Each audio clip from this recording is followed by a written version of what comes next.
If you woke up to a creepy shadow lady standing over you, what would you do? Well, you would probably die, and in this video I am going through the movie Lights Out. I am going to break down the mistakes made and show you that even if you made different choices you would still end up dead and why you wouldn't survive Lights Out. We begin with Paul, working late into the night in what could easily be deemed the creepiest textile factory on Earth. It's really strange having so many mannequins loitering outside his office like this. He tells his employee to close up for the night. We can see as she is finishing up her inventory, the lights cut out on her showing they are motion censored.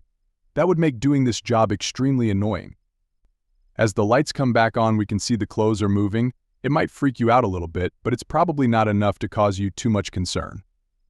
She tries to warn Paul about what she saw in the back room, but he is too preoccupied dealing with his family issues and just tells her to go on home. Of course, she could have been a little more convincing about what she had seen. There was something in the back room. What do you mean something? I don't know. It disappeared. As Paul is leaving, he hears a strange noise. It's a bit of a leap to say he should have known a creepy shadow lady would be back there waiting to kill him, but since his employee tried to tell him that she saw something earlier, he should have been more concerned, maybe thinking that someone had broken in. So leaving and calling the cops or just ignoring the noise entirely might have been a better option. But to be fair, I don't think his decision to go check out the noise late at night in this dark, creepy factory would have made any difference at all. The shadow lady, whose name is Diana, could have just as easily killed him in the parking lot, so in typical horror movie fashion, the first person to come across our killer is completely screwed. Esther? I don't think that's Esther. The lights cut out on him, and when they come back on, she is closer. For some reason, he looks away, and by the time he looks back, she disappears. He makes a break for it, but Diana slashes his leg. During their standoff, he notices that she can't come into the light. He sprints into his office and turns on the light. As he is looking out the window for Diana, the lights go out. As I said earlier, Paul was pretty screwed. I don't think there was really any way he could have gotten out of this. I also find it kind of funny that no one in this movie cared that Paul was very clearly murdered. Yes, very sad. Anyway. After some dumb shit that nobody cares about between Rebecca and her boyfriend Brett, we cut to Rebecca's brother Martin, who finds his mother talking to someone else in her bedroom. Did we wake you?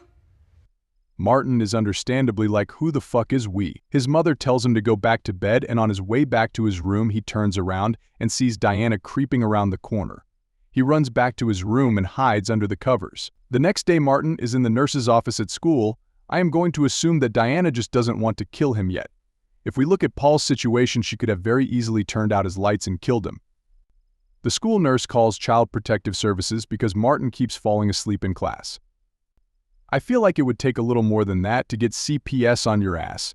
It seems like Rebecca doesn't really want to be bothered with his problems and just takes Martin back home. Rebecca asks Martin if their mother has been talking to anyone, and he says that someone named Diana keeps coming over. Judging by her reaction, she seems to know who Diana is. Martin is gathering some things to go stay with Rebecca when he hears a strange noise.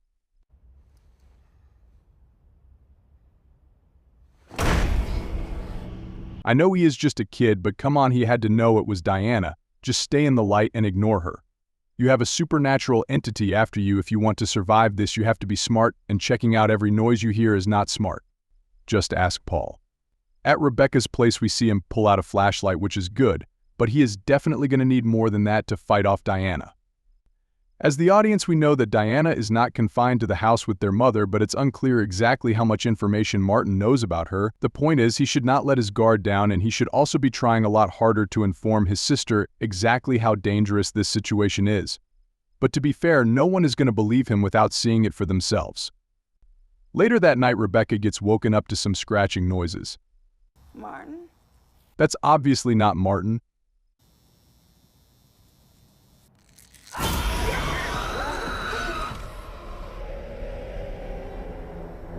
The sign outside flips on just in time to save Rebecca, and she runs to the light switch to ward off Diana. The only reason she is not dead here is pure plot armor. Diana could have easily killed her in her sleep. She also got lucky that red light flipped on when it did, and Diana could also have cut the power just like she did with Paul. There is literally nothing she could do in this moment to stop her, but I guess the power of being the final girl saved her. She finds Martin sleeping in the bathtub with his flashlight, which in all honesty would not have done jack shit to save him. After somehow making it through the night, the child services worker shows up and tells Rebecca that she can't continue to house Martin and that he needs to go back to his mother. This doesn't really matter too much. Diana can attack you no matter where you are, so whether you fight her here at the apartment or back at the house, it doesn't make much of a difference. Rebecca has a flashback to when she was a child. She was coloring a picture when she was first confronted by Diana, who crossed the dad out of her picture and drew herself in. This makes her come to the realization that Diana is a real entity that is somehow connected to her mother. I feel like the encounter last night should have done that, but okay. She heads back to the house with her boyfriend to confront her mother about Diana. They should have stopped and got some extra lights before doing so. I really don't understand how she can just walk into this dark-ass house without a care in the world after last night. I mean, there is some light coming through with windows, but not nearly enough to feel comfortable just walking in here like this.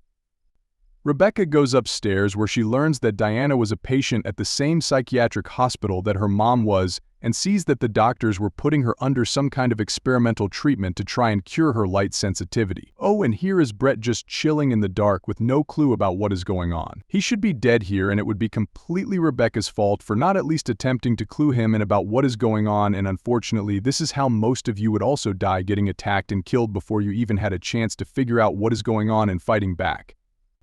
Now here is Rebecca going into her old room with no lights on, without a care in the world. Dear God, she doesn't deserve to survive this.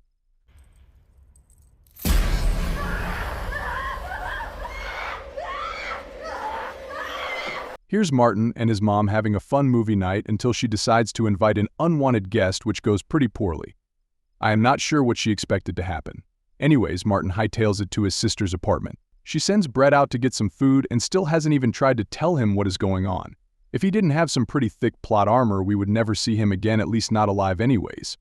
Rebecca starts to tell Martin about what she found out about Diana. She was found locked in a basement when she was 13, where her father had killed himself with "She is in my head" written on the wall in blood. She was then taken to the psychiatric hospital where she met their mother, Sophia. It was said that she could get inside people's heads and change them. Rebecca thinks that Diana got inside of her mom's head, and when Diana was killed, her connection to their mom is what is keeping Diana around, and she only shows up when their mom is at her worst. This is where if you are ruthless, you would just go ahead and kill your mom and survive, but most people would have a hard time doing that. They hear a knock at the door and think that Brett is back. Once she opens the door and sees that no one is there, she should immediately know that it is Diana screwing with them. They then hear another noise, and for some reason they just can't help themselves with checking out every creepy noise that they hear in this movie.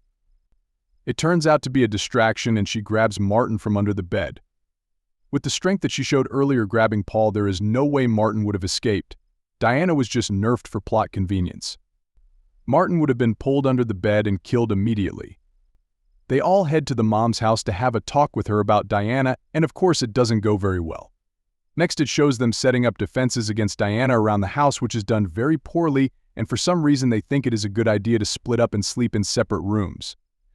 Later, when Diana cuts the power, Rebecca thinks it is a good idea to leave Martin here by himself in the dark with one little candle while she goes to check it out. He should be dead here, and it would entirely her fault. Rebecca goes downstairs looking for Brett, who is sleeping on the couch, but he is not there. What she should have found is pieces of him scattered all over the floor, but he just went outside to check to see if the street lights were on. Since they were out, Diana must have cut the power lines or something. Rebecca makes her way down into the basement to try and flip the breakers, which is what most people would probably do.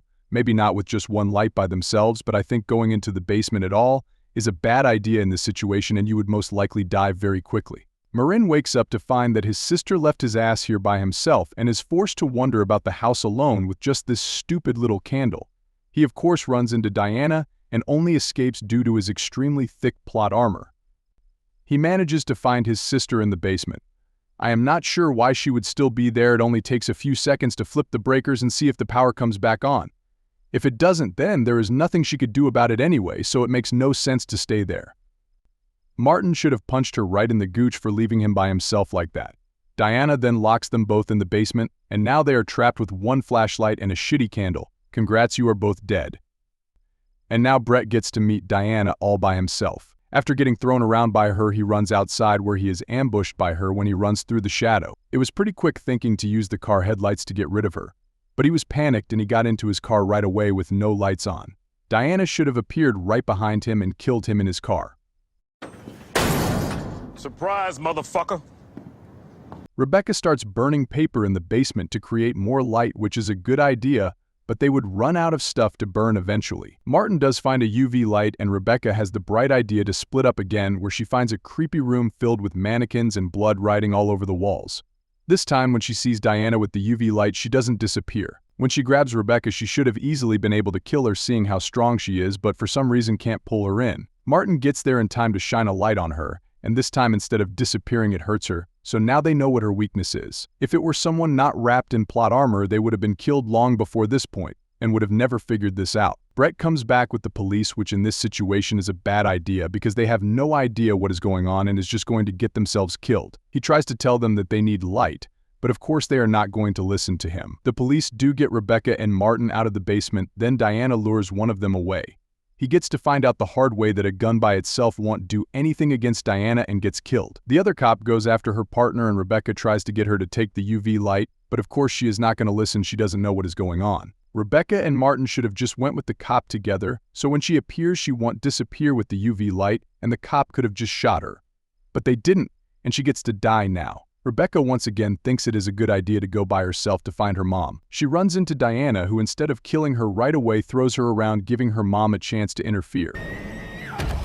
The mom dome shots herself to get rid of Diana, saving Rebecca's life, which would not have been necessary if they just left and sat outside in the light until the sun comes up, then come up with a plan to kill her, since they now know what Diana's weakness is. But whatever, the mom was annoying anyways. We'll have fun explaining this to the police. They are all going to jail. Anyways, I hope you guys enjoyed the video. It would really help me out a lot if you would leave me a quick comment to help engagement, and maybe like and subscribe. I would really appreciate it. And remember, don't drop the soap.